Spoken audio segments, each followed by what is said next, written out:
Hey guys, it's good to be with you again. I'm sorry we can't be together in person, but this is going to have to do for now. So we are going to be picking back up with our notes today in this format. I want to remind you of a couple things. Number one, you do need to be taking notes as you watch this, just like you would normally in class. If you thought about bringing your outline home with you, then that's great. I want you to just keep filling that out. Otherwise, if you left your notes at school, and guys, you need to get out a sheet of notebook paper, so pause it right now. Go get yourself a notebook, and you need to start filling it out word for word. So hopefully you remembered that printout. A couple other reminders.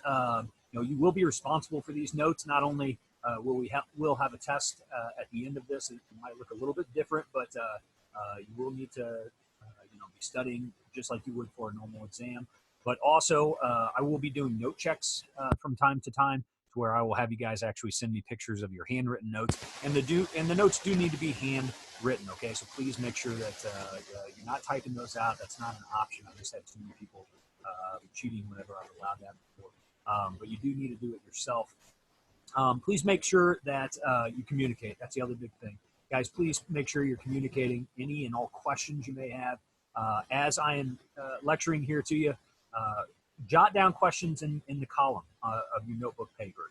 Okay? Jot down questions you may have, and whenever we connect online, either through a discussion board or a live conferencing that we may do in the future, or just simply email questions. If there's anything that I talk about that you are just not sure about, you don't understand, that is perfectly okay. I want you to ask questions just like you would normally in class. So anyways, today we are going to be talking about the Yugoslav wars. And I want to back up and remind you, we've been studying different case studies of modern independence movements and some of the problems that they've caused. We've taken a look at India and Pakistan.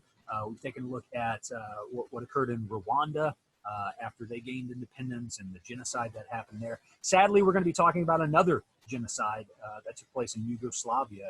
This one in my lifetime. We always talk about genocide usually solely around the Holocaust, and in many ways rightfully so, with the sheer number that were killed and the tragedy that was. But Yugoslavia, the war that ended up happening there, I'll mention it in the notes again, but guys, this was the second deadliest war in Europe in the basically 20th century, the deadliest war since World War II. So anyways, this is, the third deadliest war. It is the most deadly since World War II. That's factual. So anyways, we're going to talk about what led to the conflict, why it was so heated, and the tragedy that ultimately was the breakup of Yugoslavia. So give me a second. I'll pull up the lecture notes and we'll get started. All right, guys. Well, first of all, let's talk about what Yugoslavia was. Spoiler alert, it is no longer a country. So, you may have heard about it, but you don't think it's still around, and you would be correct. So if you look at the map on the lower left-hand side, you can see where Yugoslavia existed. It was created after World War I.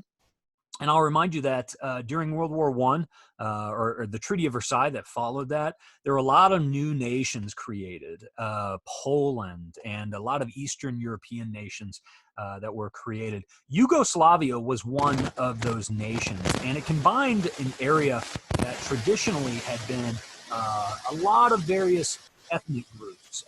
It had been, Kingdom of Serbia, and there had been all these different kind of smaller, more regional kingdoms and governments that basically formed into one country known as Yugoslavia. Now, after World War II, they came out as a socialist nation. Remember that following World War II and the invasion of Eastern Europe by the Soviet Union, the whole eastern side of Europe basically became communist or socialist. And in this case, Yugoslavia did become a socialist country, but they did break away from Moscow. Moscow had direct control over a lot of those Eastern European nations. They tried to do that with Yugoslavia, but it did not work out as planned.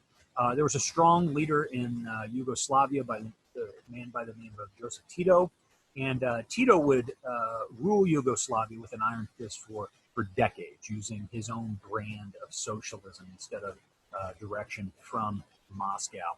So, after World War II, they become a socialist nation. And I guess before we move on to the next slide, I want you to geographically look at where Yugoslavia is, because as I always say, geography really, it tells us so much of the story. It explains so much of the stories throughout history. You look at Yugoslavia, and it's a crossroads, right? It is a crossroads into Europe, into Asia. For all those groups that are migrating from Asia to get into kind of mainland Europe, Yugoslavia and that area around Greece and Macedonia, all that, that is, this is where a lot of people were traveling, a lot of people were settling. So the result is, fast forward to the 20th century, the result is that you have a bunch of different ethnic groups that are located in a very small area. So, when we talk about the breakup here, we're going to be talking about a lot of different ethnicities, Bosnians, Croatians, Serbians, and also a lot of different religions. We're going to be talking about Orthodox Christians. We're going to be talking about Muslims. All of these groups that when Yugoslavia falls, they're all going to be vying for power, right? And so, again, geography really plays a role in understanding, why all these ethnic groups are here, because it was really a crossroads between Europe and Asia. And also it explains, while Tito was still alive, while they didn't really have these issues, because, under a socialist dictator like Tito was, those issues were not able to kind of fester as much. I think we've seen a similar, not exactly a parallel, but I think we've seen a similar thing happen in the nation of Iraq, where after Saddam Hussein, this dictator strongman, after he fell away, all those different rival groups, whether it was Shia or Sunni Muslims, they started vying for power, and the result was war. Well, that's kind of what's happening here, is that once Tito dies, that strongman's gone, that kind of has kept the lid on all these ethnic tensions. Next thing you know, they're all going to be trying to take over, and it does lead directly to conflict. All right, so this map, I think, shows and does an excellent job of showing you just exactly how diverse ethnically that Yugoslavia was. So you can see in the lower right-hand, lower left-hand corner of the key there, you're looking at 10 different ethnic majorities in these different areas. And so, again, all of this area was one country until Tito dies, and after the fall of the Soviet Union in 1991, about 10 years after Tito dies, that is when all these nations start breaking apart, and they're wanting their own countries based around their own ethnicities, and warfare, and sadly genocide will be the result. So let's go ahead and all right, so the breakup of Yugoslavia. Like I said, the death of Tito was really a major catalyst for this, 1980. But Yugoslavia did remain up until the 1990s. In 1992 is really when we start to see a lot of this breakup happen. Now, most of the power was centered in Belgrade, which the capital of Yugoslavia, but it was previously the capital of Serbia. So they're kind of like the main player in this story, right? In 1987, they're going to elect the man in the lower left-hand corner named Slobodan Milosevic. And he is going to kind of try in some ways to kind of resume what Tito did. He's going to try and, lay down law and order throughout Yugoslavia. But he has kind of an intention of not only spreading Yugoslavia's control over, especially Serbia, like a region of Yugoslavia. He has desire to spread it over those smaller regions of Kosovo and Montenegro, which, if you look at the middle map, you can see are located to the southern region, south of Serbia. And the other thing that Milosevic basically, gets in trouble for is, he is going to lay down the law. In particular, he's going to lay down the law against Muslims. He's going to blame a lot of the troubles of Yugoslavia, a lot of when the wars begin.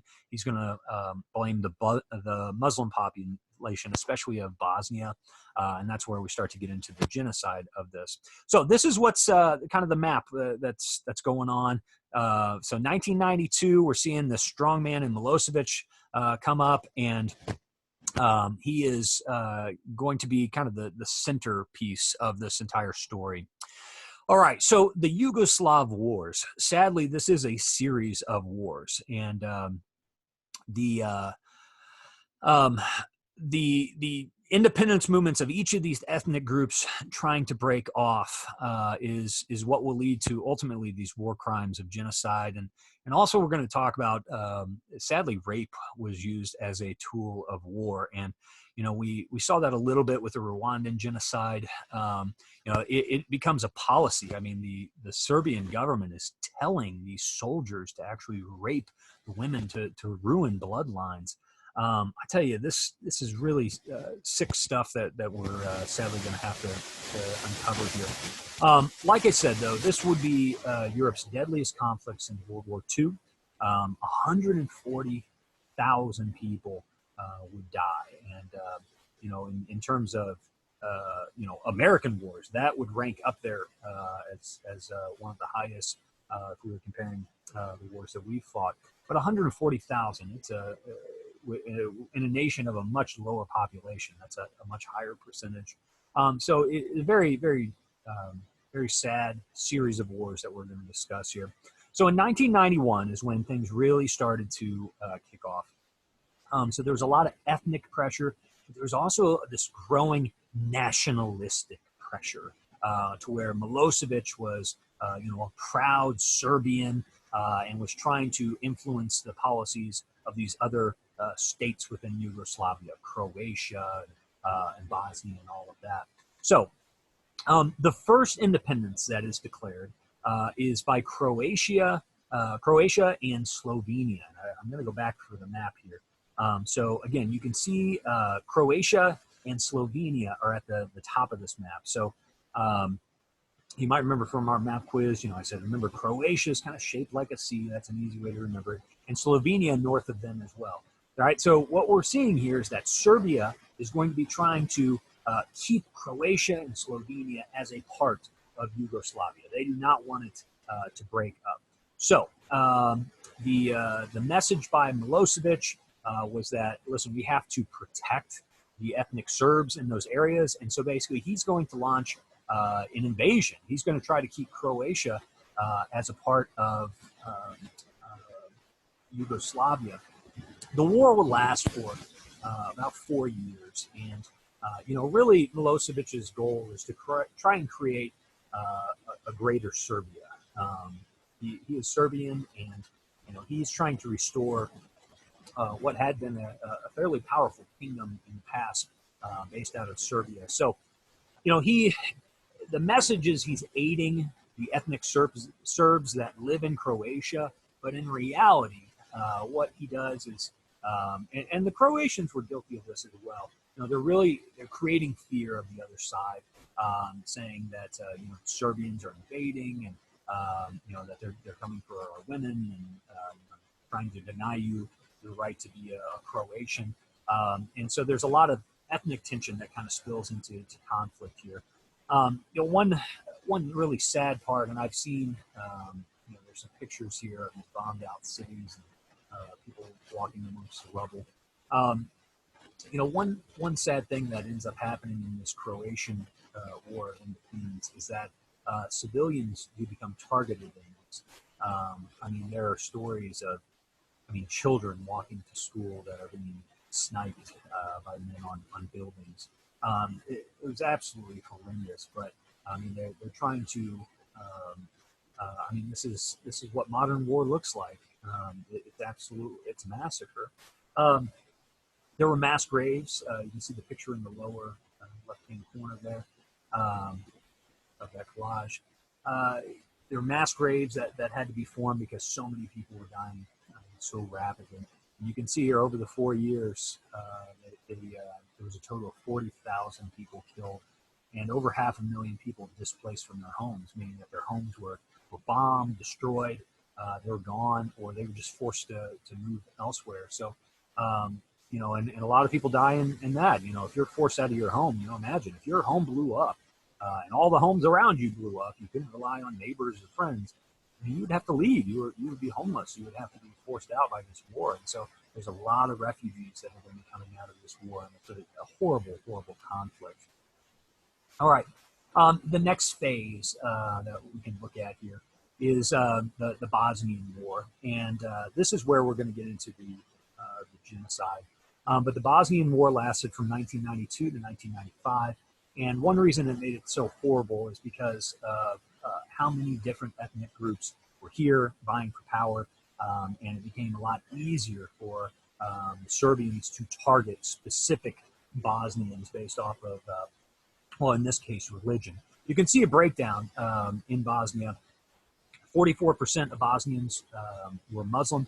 33% of those in Bosnia were actually Orthodox Christian Serbs. So that's what Milosevic is going to say. He's like, we're protecting those Orthodox Christians in Bosnia. And then 17% of them were actually Catholic Croatians. So, this is a big mixture. And depending on where you're at in Bosnia, there were different ethnic groups that kind of controlled that area. But ultimately, this war is about Milosevic saying he's trying to protect not only Serbian territory, but also protect the Serbians in Bosnia. And in his mind, the way you do that is by removing the Bosnian Muslims, who he saw as being the problem in Bosnia. So, this war is, I have the term there, indiscriminate shelling. They are just leveling cities. And they do institute a policy, and this comes from the upper echelon of the Serbian government, of ethnic cleansing and systematic rape, ordering the military leaders were ordering their soldiers to kill all of the Bosnian Muslims, rape the women. These were orders given to soldiers. These are war crimes, and we will get to it later. But many of these men are charged for delivering orders. In this war, you had about 100,000 people were killed. Documented, there were about 50,000 women that were raped to, again, try and ethnically cleanse. And that's just a fancy way of saying genocide. They're not only trying to remove the Bosnian Muslims, but they're trying to disturb the bloodline of the Bosnian Muslim population by making them Serbian, having them forced to have Serbian children. Just really twisted logic to get this all done. Okay, so the response by the international community, we haven't really talked about what the rest of the world was doing at this time. And I guess I'll pause here and remind you about Rwanda. Remember we talked, I kind of foreshadowed this a little bit, because I said, Rwanda's happening around the same time. And, in those 4 months, you had almost 1 million people massacred, and the international community really didn't do much to stop it. There were UN peacekeepers there, but they couldn't even shoot. They weren't even ordered to protect anywhere, even though they were dying. 10 Belgians died in Rwanda. They had to wait to basically be fired upon. And, so, the UN really didn't do anything besides withdraw in Rwanda. Serbia and Yugoslavia, this is going to be a different story. And, we do have to ask ourselves perhaps why that is. I think there's a lot of factors as to why NATO, the UN would want to get involved in Yugoslavia, but they would not want to get involved in Rwanda. Another factor that we didn't discuss was there had been a recent tragedy of the U.S. had tried to deliver food to capital Mogadishu in Somalia, and you had a number of Americans that had been killed in that piece of the shot. If you ever saw the movie Black Hawk Down, that's what that movie's about. So you had these Americans on a peacekeeping mission in Somalia that were killed, and you had kind of big backlash from the American population saying, why are we even over there? We're trying to help these people and they're killing us. Like, let's get out of there. So I know Clinton was a little bit concerned about getting more heavily involved in Rwanda, even though it would have been the right thing to do. It doesn't excuse it. The international community should have stepped in, and we needed to do everything we could to stop that genocide. But here we are with former Yugoslavia, and it's a little bit different story. Now, I'm not necessarily going to venture into why they did choose to get involved here. I've heard theories of difference, the racial differences between the former Yugoslavia and Rwanda. That might have played a key in this understanding. I mean, it's Europe versus Africa. We tend to care more about European stability than we do African stability. That's sadly been kind of a part of our main policy for a very long time. So, anyways, back to the notes here. So basically, NATO and the United Nations will both get involved in this war, especially once word starts coming out of the mass graves, the genocide of the Bosnian Muslim population, and all this is being documented. This is being filmed and broadcast on Western media, so we're seeing this every single day. And eventually, in 1991, the United Nations takes the first step by sending peacekeeping soldiers in 1991. And the United Nations does recognize Croatia as being independent in 1992. But that's when Serbia really starts amping up. Remember, the wars will last there for 3 or 4 more years in both Bosnia and Croatia. And Serbia is kind of the centerpiece behind that. Well, anyways, after the Serbians attack UN designated safe zones, so they would set up these cities, these regions that they told the Serbians you cannot attack, their hospitals and things like that, and they did anyways. Once they did that, NATO, the North Atlantic Treaty Organization, we talked about them in our very first unit. Remember, that is the U.S.-led defensive alliance in Europe. Okay, NATO begins bombing Serbia. They begin a bombing campaign, not necessarily putting boots on the ground, but they do begin a bombing campaign in Serbia, but that does not begin until much later. It's not too much longer after that Milosevic is actually overthrown as the leader of Serbia. Once the war actually came to Serbia, the people didn't want any more of it. And we see that time and again. I'm reminded of Italy in World War II. Once the U.S. invaded from southern Italy, the people actually overthrew Mussolini. They were tired of it. So same case here. Once the war finally came to Serbia, and the Western powers started bombing them, Milosevic's time was up, and he was arrested on war crimes. So the war kind of comes to an end by the late 90s, but you still have to deal with the aftermath. So all of these issues that have been left here. So after these 2 wars, you got 140,000 people that have been killed. You got 4 million people that are refugees. 4 million people that don't have a home. And ultimately, all of Yugoslavia would break apart. I really like this image at the bottom here, showing what 1991 Yugoslavia looked like. And I keep saying Yugoslav. So 91, after the collapse of the Soviet Union, they do break apart kind of slowly, right? But over the next 20 years, you can see what the map turns into on the right-hand side.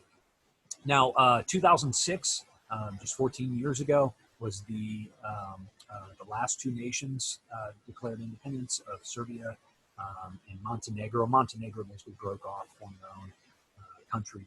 Now, Milosevic, what ended up happening with him? Well, he was put on trial for war crimes, or was awaiting that trial when he got off easy.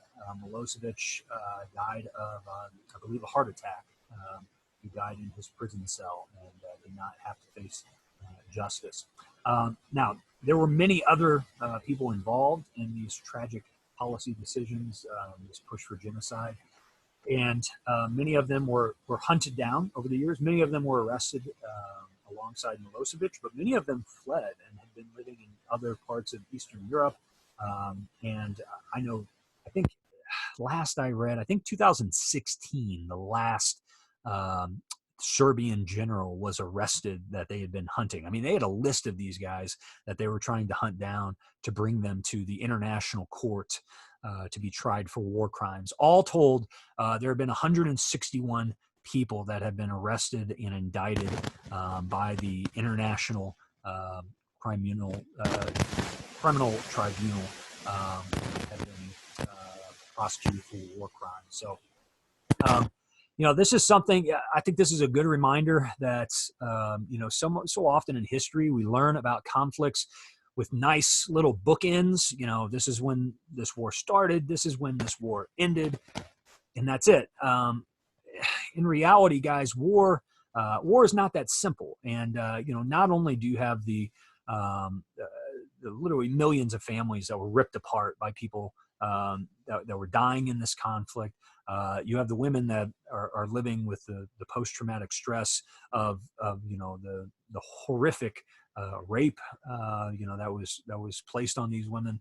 But you also have these people that led this charge that are still being prosecuted. So, wars, the shooting may come to an end at a certain date, but ultimately, the war continues on for really as long as those people are living.